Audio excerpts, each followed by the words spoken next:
Bismillahirrahmanirrahim. Allahumma sholli wa sallim ala sayyidina Muhammadin wa ala alihi wa sahbihi asmain. Nama ba'du. Sing badhe kula aturaken teng mriki kula diminta mauidhah hasanah. Kula badhe nerangaken masalah wirasah nabawiyah. Didawaken dening para ulama, setiap kata waris di Quran untuk ahlul khairi, maka maknanya itu wirasah ilmiah. Misalipun wonten ayat wa waritha Sulaimanu Dawuda wa qala ya ayyuhan nasu 'allimna mantiqat thairi wa utina min kulli syai'. Sulaiman mewarisi Dawud, maknanya fil ilm.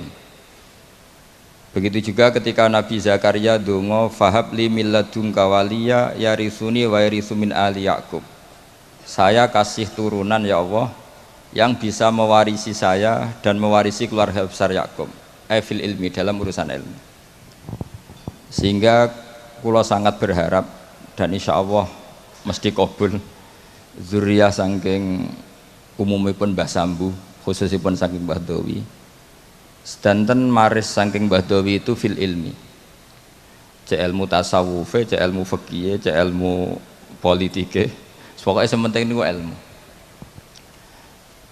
Karena saat ini kathah tiang nganggep waris niku namung waris maliyah utawi waris-waris kebesaran. Kula sangat emut, kula ini termasuk pendokumen fikih-fikihipun Mbah Dawi, karena selain beliau pernah mbah saya juga saya murid Mbah Mun yang sering cerita tentang fikihnya Mbah Dawi, Mbah Maksum dan fikih-fikihnya Mbah Muhaimin. Sehingga kalau gadah data-data fikih yang valid ingkang saged kula aturaken teng mriki. Kenapa saya cerita ini? Karena niki wonten Le Aska ingkang bin Akhfas bin Hamid bin Bedawi saterusipun dugi Mbah Sambu. Semua niku gadah khazanah fikih sesuai zaman masing-masing. Kula tesemut Abul Hasan Asyadzili ngendikan api-api ibadah sirri, ibadah sing ora ketok. Tapi masalahnya ahlul ma'asi adharu ma'asiyahum. Orang-orang maksiat itu kalau maksiat itu di depan umum ngedeng. Maka kata beliau fa'alinu ya ahla ta'at ta'atikum. Maka kalian yang taat harus menampakkan ketaatan kalian. Ini penting kalau aturaken, kalau sering guyon teng pundi-pundi. Kalau banyak TKI ke Jepang, ke Korea atau ke Taiwan, itu mereka tahu penyalurnya karena ditulis penyalur tenaga kerja ke Korea, ke Jepang, ke Taiwan, dan mereka berbondong-bondong ke sana. Harusnya santri-santri alumni Al-Wahdah juga ditulis saja penyalur kebaikan, konsultan pondok Al-Wahdah, tulis saja ahli Fathul Qorib kelas medium. Nanti kalau bab yang nggak bisa tulis saja maaf hanya bisa bab sholat. Sehingga nanti orang yang mau konsultasi itu tahu tempatnya. Selama ini orang-orang soleh itu terlalu sopan sehingga tidak diketahui. Coba misalnya jenengan istrinya mau kelahiran, nggak ada tulisan bidan, itu nyari ya kesulitan. Dokter-dokter itu terang-terangan dokter umum, kalau merasa pinter ditulis dokter spesialis. Sehingga orang kalau nyari itu jelas. Kepolisian juga ditulis kantor polisi, sehingga orang kalau nyari jelas. Sekarang problemnya orang-orang alim itu tidak mau menampakkan kealimannya, entah karena tawaduk, entah karena memang tidak alim, tidak tahu saya. Tapi yang jelas orang akan kesulitan mencari. Jadi saya berharap nanti alumni-alumninya Gus Akhfas ini ditulis saja ahli Fathul Qorib kelas medium, spesifik bab sholat, pantangan misalnya muamalat, ditulis saja supaya nanti itu jelas. Loh betul, ini karena dulu Badawi ngajar tafsir itu ya di Masjid Jamek. Semua ulama itu kalau ngajar harus di depan umum biar ilmu itu terkontrol, terkoreksi. Dulu tidak ada ulama yang sembunyi-sembunyi, tidak ada. Imam Bukhari menjadi alim gitu itu diuji 100 ahli hadis di depan umum. Nggak boleh ilmu sembunyi-sembunyi, karena ilmu itu butuh diuji. ilmu medis ya gitu. Kalau kamu ingin gelar doktoral juga ada munakosah, ada ujian terbuka. Nah sekarang ketika yang nampak itu orang-orang yang tidak ahlul ilm, karena ada medianya, kemudian kita sudah ketinggalan jauh. Saya punya cerita karena kemarin saya di Korea 7 hari. Saya diceritain begini, Pak Gus, menang kalah itu sementing diterangno. Karena kalau nggak dijelaskan itu bahaya. Singkat cerita ada cerita begini, jadi orang Korea itu kalau ada orang mau sholat dan majikannya baik itu ditawarin gini, apa saya belikan patung, karena mereka tidak bayangkan satu ibadah kok tidak ada apa patungnya. Itu saya punya teman termasuk jajaran orang Garuda itu sholat di mall, ya di mall di Korea. Itu security langsung nelpon polisi, Pak polisi di sini ada ritual teroris ya. Jadi kalau namain sholat itu ritual teroris. Pertanyaannya adalah sejauh mana kita punya media untuk menjelaskan ini sholat, ini zakat, ini haji.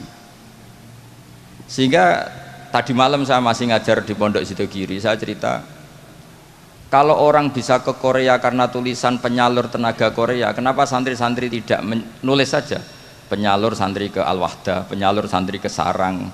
Setidaknya kita jadi media. Kita sekarang kesulitan nyari kitab ahli sunnah di kota, itu kesulitan. Yang ada ya kitab-kitab tahqiqan Albani, kitab-kitab kubu mereka. Dari kesulitan itu akhirnya yang dibaca ya mereka, yang diterjemah ya mereka, yang dikaji ya mereka. Dan ketika kita mendebat mereka, kita sudah ketinggalan zaman karena itu sudah terpatri. Misalnya masalah tahlilan, itu mereka kalau nulis begini, enak ya jadi GNU. Ada orang mati, datang, makan-makan, rokokan, pulang dapat sangu. Sehingga image-nya GNU itu buruk. Jadi biasanya yang bisa balas ya yang sama-sama cangkem elek. Makanya saya ini pendukung gerakan cangkem elek, tapi jangan yang kiai-kiai yang gitu, biar yang mereka saja. Terus mereka yang jawab nulis, kamu rela ibu kamu, mbah kamu mati terus dibuang kayak kucing, nggak ada yang doain. Karena di debat pakai logika sudah tidak bisa. Kemarin saya kedatangan tamu dari Jakarta cerita, salaman habis sholat itu ada dalilnya enggak? Itu debat di Jakarta nggak pernah menang dia, pakai logika sehat nggak pernah menang. Akhirnya bisa menang karena apa? Teman saya bilang gini, kamu setelah sholat boleh nggak ke kamar mandi, kencing atau berak? Boleh. Nyalain HP boleh nggak? Boleh. Berarti yang nggak boleh itu ingat Allah. Kan lucu kan, habis sholat wiridan ingat Allah nggak boleh, tapi nyalain HP boleh, ke kamar mandi boleh. Akhirnya menang lewat logika yang agak kasar, cangkem elek lah cara Jawa itu. Karena kalau enggak ya nyari detailnya hadis. Mana buktinya Rasulullah setelah sholat baca ini, terus salaman begini-begini. Logikanya ya itu tadi. Kamu habis sholat boleh nggak nyalain HP? Boleh. Boleh nggak ke kamar mandi? Boleh. Kenapa wiridan tidak boleh? Kenapa ingat Allah tidak boleh? Nah, lagi-lagi ini menyangkut media. Sekali yang masuk itu pikiran mereka, kita akan apa ya? Memasuki dengan pikiran kita juga kesulitan. Ini yang kita paling khawatirkan. Kita semua ini tidak melakukan perintah Rasulullah SAW, yaitu ada hadis idza zuharatil fitan wal bid'u falyudhiril alim ilmahu wa illa fa'alaihi la'natullah wal malaikati wan nasi ajmain. Ketika bid'ah sudah banyak, sudah sangat-sangat muncul, maka semua orang alim harus menampakkan kealimannya. Kalau tidak maka kena laknatullah wal malaikati wan nasi ajmain. Karena tadi coba konsultan apa saja di kota itu ada, yang belum ada itu konsultan Fathul Qorib. Sampai cari di kota apa, mulai tukang gigi, dokter gigi, apa saja ada, kecuali tulisan konsultan Fathul Qorib. Jadi harusnya ditulis saja konsultan Mizan Kubro. Kalau alumni Al-Wahdah konsultan fikihnya Mbah Bedowi, konsultan Thariqah Syadziliyah. Menurut saya itu bagus. Setidaknya orang yang seneng itu mau tanya, yang hasud neliti, nggak masalah. Saya yang dikatakan orang alim seneng itu bukan karena apa-apa. Yang seneng ingin niru alim, yang hasud takjak kompetisi. Ben seru. Sehingga dua-duanya baik menurut saya. Karena tadi yang seneng biar niru, Yang hasud dijak nopo kompetisi. Tak suruh baca di depan saya. Ini penting saya utarakan karena sekarang itu masya Allah betul. Saya termasuk orang yang bangga dengan tradisi lasem. Karena hubungan dzurriyyah tadi, dzurriyyatan ba'duha min ba'd itu kental sekali. Kenapa saya bangga? Karena Mbah Mun juga gitu. Mbah Mun tuh bangga betul dengan mbah-mbahnya, dengan leluhurnya. Saya pernah ditanya sama seorang alim, Gus, apa dalilnya orang tasyarruf bisyarofil ansab? Orang bangga dengan nasabnya. Saya bilang ayatnya adalah wattaba'tu millata abai Ibrahim wa Ishaq wa Yaqub.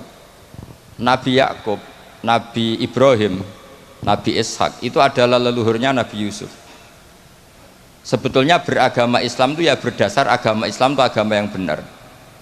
Tapi kata Nabi Yusuf, wattaba'tu millata abai, saya mengikuti cara beragama mbah-mbah saya.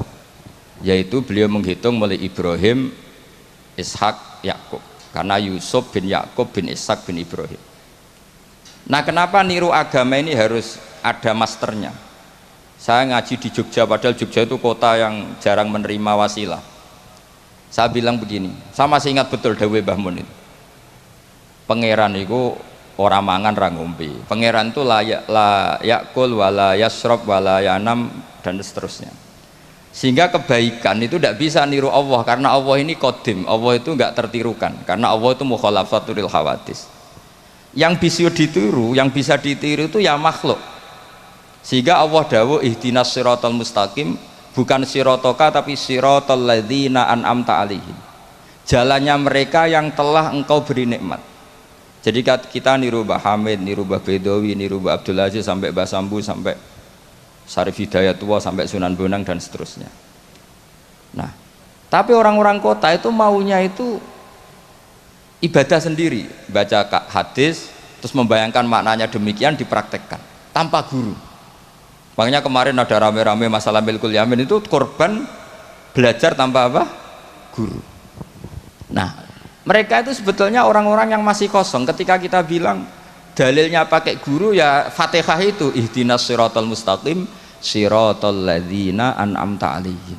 Jalannya mereka yang telah engkau beri nikmat. Nah, karena kalimatnya adalah an'amta yang telah engkau, maka kemungkinan terbaik memang niru orang yang sudah meninggal. Karena terbukti husnul khotimah tidak terkontaminasi macam-macam. Tapi kalau niru yang masih hidup itu kan nggak ada jaminan nanti stabil enggak. Karena ya manusia itu harus setelah terkenal terus setelah punya jabatan mungkin agak-agak rubah ya macam-macam.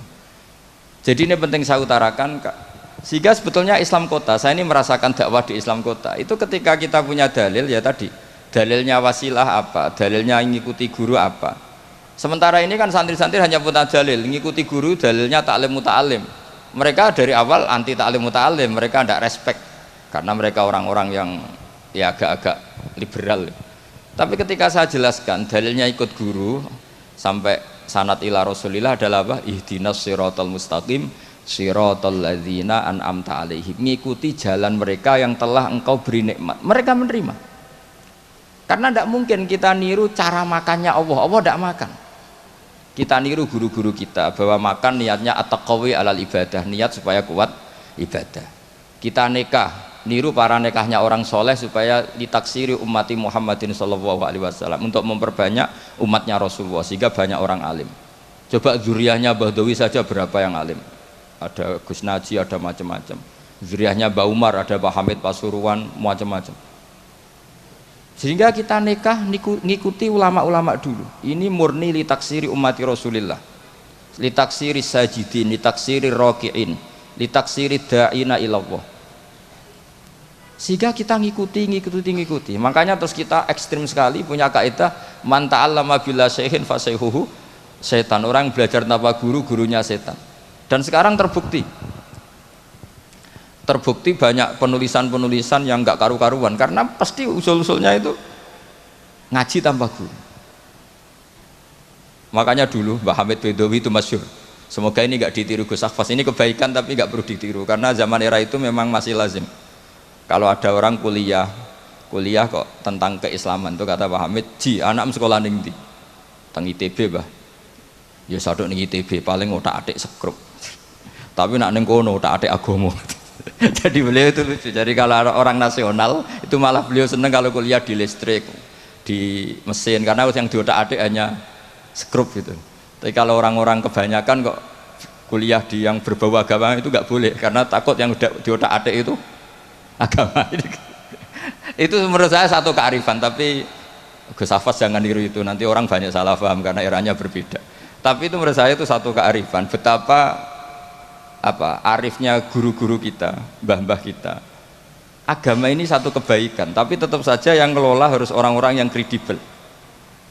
Kalau ndak ya ndak karu-karuan. Saya ini termasuk tim tafsir. Itu paling kesulitan itu nafsirkan ayat-ayat yang menjadi jargon mereka, karena secara zahir maknanya itu menguntungkan mereka. Saya ulang lagi, karena secara zahir itu maknanya menguntungkan mereka. Sehingga saya dulu ketika ditawarin jadi tim tafsir di UII, saya bilang saya mau asal fikihnya diserahkan saya. Berapa persen Pak? Ya 100%, kalau enggak saya tidak mau. Kenapa demikian? Sekarang tuh ada kelompok tekstualis, sehingga yang enggak ada di Quran ya halal. Misalnya Quran enggak mengharamkan tikus, mas, ya tikus berarti halal. Jadi yang enggak ada di Quran ya halal, kan kacau. Saya sering bilang ke mereka, nggak ada apa tidak tahu. Kalau nggak ada ya beda kalau sama dengan tidak tahu. Mereka itu kalau ngitung jumlah yang halal itu hanya pakai ayat kulla ajidu fima ukhiya ilayya muharraman ala ta'imi yatamu sak terus itu. Tentu pengecualiannya hanya 3, hanya lahmal khinzir dan seterusnya, itu 3 itu tok. Tapi mereka tidak hafal bahwa di antara aturan umum Quran itu adalah wa yuharrimu alaihimul khobais. Dan di antara ciri utama Rasulullah Muhammad adalah mengharamkan semua yang menjijikkan. Jadi tikus itu kira-kira kamu jijik enggak? Kotoran manusia jijik enggak? Kencing manusia itu jijik enggak? Ini sesuatu yang pasti haram karena termasuk apa? Al-khobais. Terus begini contoh dalam fikih lagi. Ini contoh terakhir, teman tenang saja. Di sini karena saya dipesan sambil nunggu Habib Anis ini. Orang menikahi mbaknya sekaligus nikahi adiknya kan tidak boleh. Al-jam'u bainal ukhtain. Jadi istri kamu pertama mbaknya sekaligus nikahi adiknya fi nikahin wahid, dalam nikah satu itu tidak boleh. Dan itu Quran hanya membicarakan itu, wa antajma'u bainal ukhtaini. Di antara yang dilarang adalah menikahi mbak sama adiknya bersamaan. Andaikan itu diterjemah bebas, maka terus nanti ada ayat di berikutnya wa ukhillalakum ma waro'adalikum, selain itu halal semua. Kan nggak kebayang misalnya orang menikahi perempuan dan budenya, orang menikahi perempuan dan mbahnya, dengan alasan itu di Quran tidak ada. Maka saya berkali-kali bilang saya mau ikut tim tafsir asal fikihnya saya. Akhirnya ya saya terjemah wa antasma'u bainal ukhtain, dan tidak boleh mengumpulkan mbak dan adiknya. Saya tambahi sendiri dalam kurung juga perempuan dan budenya, juga perempuan dan bulenya, juga perempuan dan mbahnya, atau semua perempuan yang punya hubungan mahram. Harus ditambahi seperti itu. Karena dalam ilmu balaghah wa antasma'u bainal ukhtain adalah zikrul ba'di wa iradatil kul, menyebut sebagian. Jadi contoh haram adalah mengawini mbak dan adiknya. Itu hanya contoh saja, sebetulnya termasuk mengawini perempuan dan budenya, mengawini perempuan dan buliknya, perempuan dan mbahnya. Nah, cuma pikirannya Quran kan begini, yang potensi orang syahwat itu kan mbak sama adiknya, sama-sama cantik masih muda. Kan nggak kebayang misalnya Sri itu umur 17 tahun, kamu kawini bersama mbahnya yang umur 70 tahun. Maka Quran tidak perlu melarang. Ini kalau asal orang waras kan nggak kebayang nikahin cucu dan mbahnya, sehingga Quran tidak perlu melarang itu, karena pasti orang waras itu tidak akan melakukan. Jadi yang diperingatkan tuh jangan nikahi mbak dan adiknya karena potensi sama-sama masih cantik.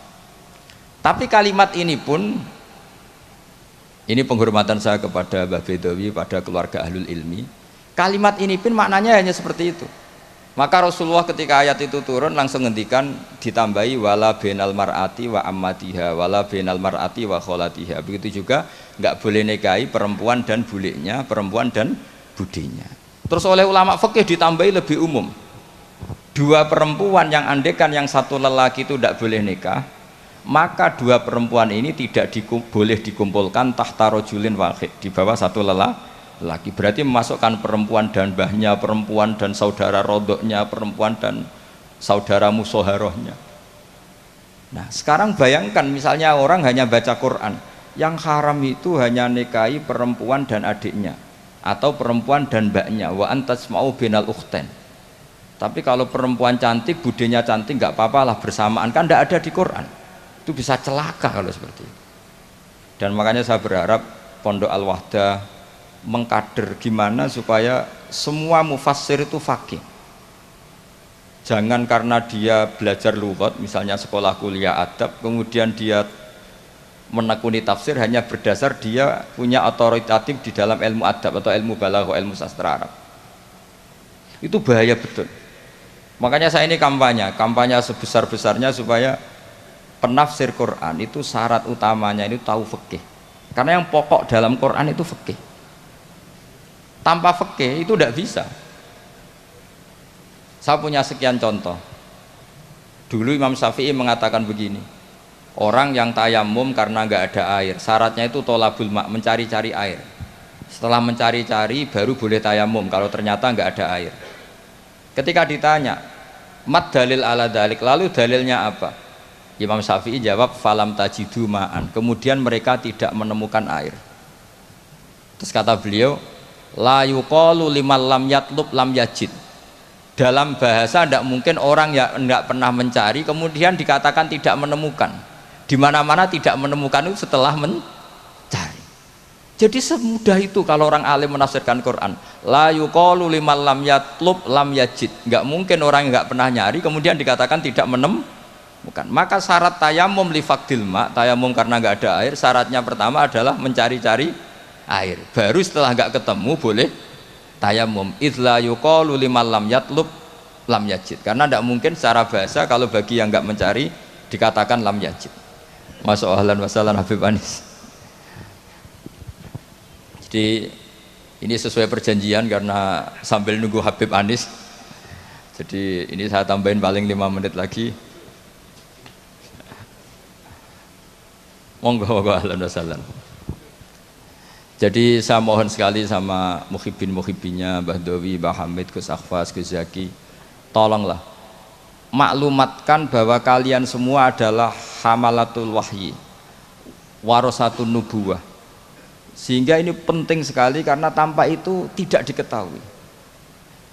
Diketahui itu penting sekali. Enggak apa-apa, sampai tulis saja alumni Al-Wahdah, konsultan Fathul Qorib. Tulis saja. Misalnya kalau di Plang Malu, ya tulis di WA atau di status ahli Fathul Qorib. Nanti yang seneng ya ngaji, yang hasud bully, enggak apa-apa. Yang penting menjadi maklum bahwa kitab ini masih hidup, pecintanya masih banyak. Saya punya pondok di Sragen itu pernah ditanya, Gus kenapa namanya pondok Fathul Qorib? Sekarang bilang ahli sunnah wal jamaah itu kadang beda dengan kita cara ahli sunnah wal jamaah. Mau bilang Islam Nusantara nanti kalau ditanya sataf tariku ummati begini-begini tidak ada yang termasuk Islam Nusantara, malah bingung lagi saya. Tapi kalau Fathul Qorib itu mesti orangnya ahli sunnah wal jamaah karena khas. Saya di Sragen punya pondok 2, yang satu tak namai Fathul Qorib, yang satu tak namai Aqidatul Awam. Karena itu khasnya pesantren. Karena kalau dinamain pondok Imam Bukhari, sekarang banyak orang nggak berani baca Imam Bukhari karena orang Wahabi kalau dalil ya pakai hadis sahih Bukhari lah. Pengapesan orang NU itu hadis sahih. Jadi ya kasihan Imam Bukhari. Sebenarnya Imam Bukhari itu tidak milik mereka. Tapi gara-gara kita tidak baca Bukhari, mereka yang baca seakan-akan mereka yang tahu hadis sahih, kita yang tidak tahu. Ini penting saya utarakan sehingga saya masih punya rencana nanti baca Bukhari karena ya supaya mereka tahu kalau Bukhari itu milik kita, tidak milik mereka atau milik semua orang Islam. Akhirnya apa yang terjadi sekarang? Kita umatnya Rasulullah diadili oleh dawahnya Rasulullah sendiri. Saya sering ketemu mereka yang takfiri bilang ini kafir Pak, hadisnya ini. Saya bilang gini, laukana Rasulullahi hayyan lama rodiya ayyufarraqahu huwa wa ummati. Andaikan Nabi itu hidup, pasti tidak ridho beliau kamu pisahkan dengan umatnya. Kamu mengkafir-kafirkan orang lain berdasar hadisnya Kanjeng Nabi. Itu artinya kan apa? Nabi kamu pisahkan dengan umatnya berdalil dawuhnya Nabi sendiri. Kebayang nggak kamu memisahkan Mbah Dowi dari santrinya berdasar dawuh Mbah Dowi sendiri? Semua nabi, semua kiai, semua wali itu asadun nasi syafaqatan li ummatihim. Orang yang sangat sayang kepada umatnya. Tapi sekarang ada tren orang dianggap kafirnya, dianggap kafir itu dipisahkan dari nabi justru oleh dawuh Nabi sendiri. Kebayang nggak Nabi kerso dipisahkan dari umatnya, padahal Nabi fi akhiri hayati ngendikan ummati. Bahkan yang maksiat saja kata Nabi masih ngendikan syafaati li ahlil kabair min ummati. Nanti jatah syafaat saya tak kasihkan umat-umatku yang amalnya tidak karu-karuan, kira-kira gitu terjemahnya. Jadi betapa cintanya Nabi kepada umatnya sampai yang ahlul ma'asi saja kata Nabi nanti mau saya syafaati. Karena Nabi gak mau terpisah dari umatnya. Sekarang banyak hadis sahih yang justru dipakai sebagai alat pemisah bainahu wa baina ummati, antara Nabi dan umat. Maka santri Al-Wahdah ini harus kuat. Semua kita harus kuat. Semua kita harus kuat. Caranya gimana? Yang ngaji tadi, ngaji pakai guru. Sekarang alhamdulillah kan banyak gus-gus besar yang misalnya jenengan gak menangi Said Muhammad, ada Gus Naji, ada Gus Ro'ub, ada Gus Kamil, ada Ali Akhwas, gak menangi Habib Zain. Gus Zaki dulu lama ngaji Habib Zain, gak menangi Said Romdon Al-Buti, banyak santrinya di Indonesia itu luar biasa. Gak ada ulama top internasional yang sanatnya gak ada di Indonesia. Misalnya gak sempat ngaji Habib Umar, banyak orang yang ngaji Habib Umar. Keluarga besar Solo, keluarga besar pondok-pondok banyak ngaji Habib Umar. Jadi Indonesia itu gampang sekali ngakses sanat-sanat kelas dunia. Apalagi Musnidul Alam itu juga orang Indonesia, Syekh Muhammad bin Isa Al-Fadani. Jadi kalau orang Indonesia tidak pinter tuh kebangetan lah kira-kira seperti itu. Karena gampang sekali ngakses sanat-sanat itu.